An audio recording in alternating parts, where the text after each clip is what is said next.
Your selfishness is the only limitation to your potential. Your selfishness is the only limitation to what you can achieve.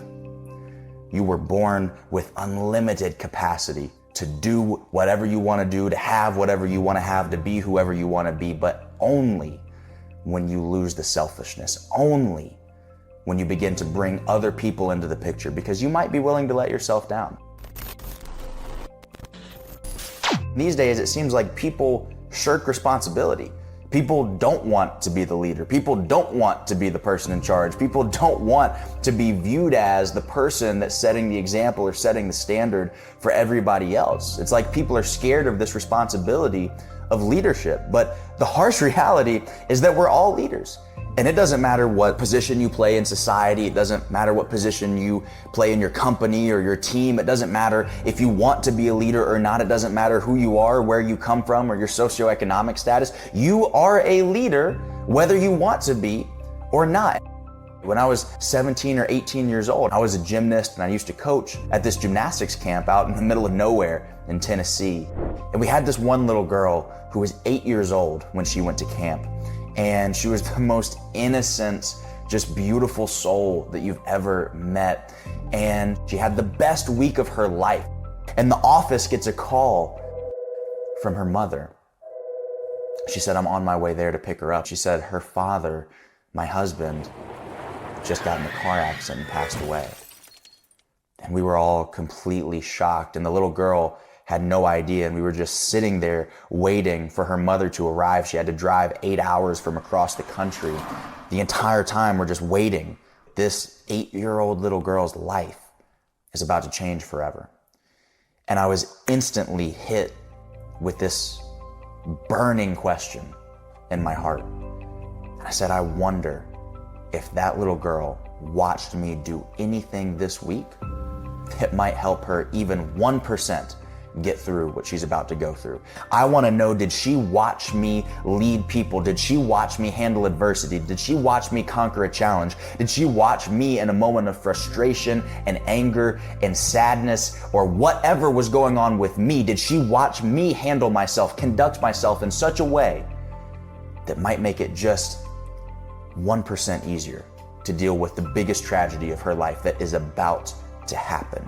Somebody's looking to you as an example. And it might be completely subconscious. It might be somebody you've never even met. It might be somebody at the gym that you go to every single day and they watch how you do those sets and they watch how you handle it when it gets difficult. It might be somebody at work. It might be one of your employees or your coworkers, but somebody watches the way that you react under stress, under pressure, under adversity and opposition, and they're looking to you to set the example.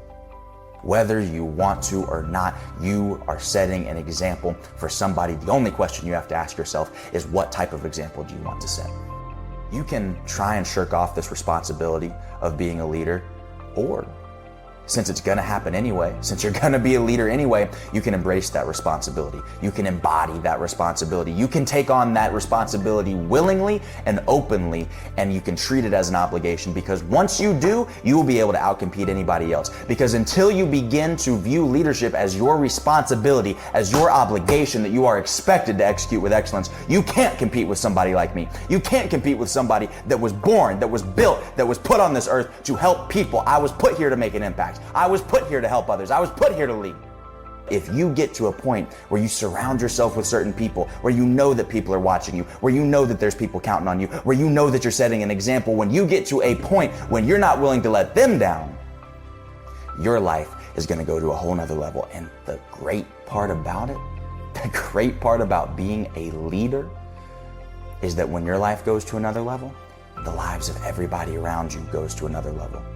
Your spouse's life goes to another level. Your kid's life goes to another level. Everybody who's watching you, their life goes to another level. And I don't care if they're watching you in admiration or if they're watching you to hate on what you're doing. Everybody goes to another level. That's the beauty about being a leader. But here's the challenge. You gotta lead me before you can lead we. I'll say that one more time. You have to lead me before you can lead we. You have no authority over anybody else until you have authority over yourself. Stop trying to advise other people until you get your life under control. That's why I'm telling you it starts with you. It starts with the example that you set. It starts with the way that you conduct yourself, the way that you carry yourself, the way that you handle adversity, the way that you handle hard times and opposition. That's the measure by which you should judge yourself. Now, everybody can do it, but not everybody will do it. But here's the formula. I promise you, this formula will take you as far as you want to go if you would just implement it and execute it. It's 3 steps. Number 1, vision. Number 2, values.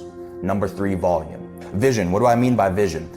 If you go to your car right now, like literally right now, go to your car, sit down and open up your GPS. It will give you an exact coordinate of where you are right now. It'll give you an exact position. It'll tell you latitude and longitude. It'll tell you within a couple of feet where you are on the planet. But here's the challenge. Until you give it a destination, it's useless. All of those satellites that are up in the air triangulating your position and all the math and science, and it's beaming this information back down to the earth, it's all completely and utterly useless until you give it a specific destination, an exact address of where you want to go. Until it has that, it can't create a path for you. And so many of us waste so much time trying to chart a path, trying to figure out a step-by-step formula, trying to figure out exactly how we're going to get somewhere when we don't even have an exact idea of where we want to go. You've got to have a vision. So get specific for me. Exactly how much money do you want to make? Exactly how big do you want your business to be? Exactly how many employees do you want to have? What kind of house do you want to live in? What kind of car do you want to drive? What kind of vacations do you want to take? What kind of hobbies do you want to develop? What kind of fitness do you want to have? What kind of health do you want to have? What do you want to look back at you when you look into the mirror? Who do you want to be? Who do you want to become? What kind of life do you want to live? You've got to get specific, because until you have a vision, you will never be able to chart a path to achieve that vision. We're never going to hit a target that we aren't aiming for.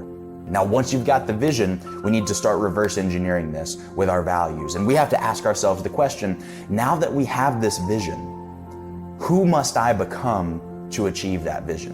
What kind of values would I have to have? What kind of beliefs would I have to have if I wanted to make this vision become a reality? What kind of behaviors and actions would I have to do? What would I need to think about? What kind of habits and routines would I need to have if I want to make this thing become a reality? So you can literally have a vision, reverse engineer it, and that becomes your plan. And you just say, okay, instead of thinking about all the different things that I need to do, why don't I just focus on all the different things that I need to become? Because when you become the right person, then the actions that you're going to do will come naturally to you. See, you can try and go work hard. You can try and be dedicated. You can try and be committed. You can try and do the things that in your mind you associate with those behaviors, with those types of people. But when you simply become that person, when you become the person that is capable and willing and deserving of getting those outcomes that you want, then the outcomes come naturally. You don't have to think too much about the how, because you understood the what and you became the who. The how will take care of itself. So do me a favor, focus on the vision, focus on the values, and then focus on the volume. It's so funny when people come up to me in the gym and they'll say, how'd you get those arms? How do you look like that? And they expect me to tell them some sort of secret, some sort of tactic, some sort of technique or strategy or...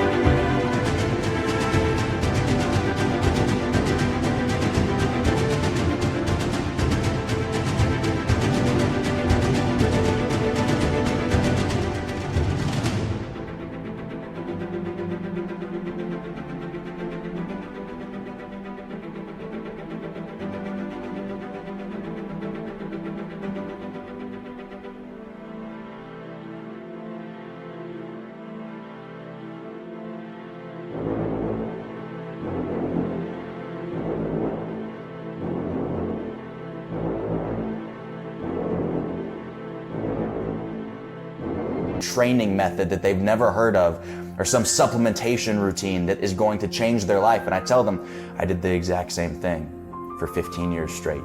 I worked out every single day for 15 years straight, for a decade and a half. That's how I did this. is I was consistent. It was effort over time. It was work ethic times consistency. That's the formula for success. So, vision, values, volume. If you follow that 3-step formula, I promise you that you can figure out how to accomplish anything that you want. Now, here's the reality though. We all have the ability to lead. We all have the ability to follow that formula. We all have the capability of doing that, but most of us won't do it. Most of us live our whole lives stuck in possibility and potential instead of purpose and performance. Most of us stay stuck, capable of so much, but actualizing very little of that potential. I was afraid of what somebody else was going to judge me off of because of my past, because of what I had done, because I hadn't always been this person. Somebody was going to bring all that stuff back up and they were going to keep me there. And it's such a crazy mindset. It's not going to be easy. It's not an easy process. This pruning process is painful. There is somebody in this world who is suffering because they haven't experienced your leadership. There is somebody in this world because you haven't shared your story, because you haven't inspired somebody, because you haven't reached back to help somebody else through what you may have already gone through, because of who you may have been. You are uniquely equipped to help somebody else and you haven't done it. They are waiting for the experience that only you are uniquely equipped and qualified to use to help them, because somebody's stuck down there right now and they need the advice, they need the perspective, they need the empathy from somebody who's been there before. Lead yourself, lead others, and together we can make the world a better place.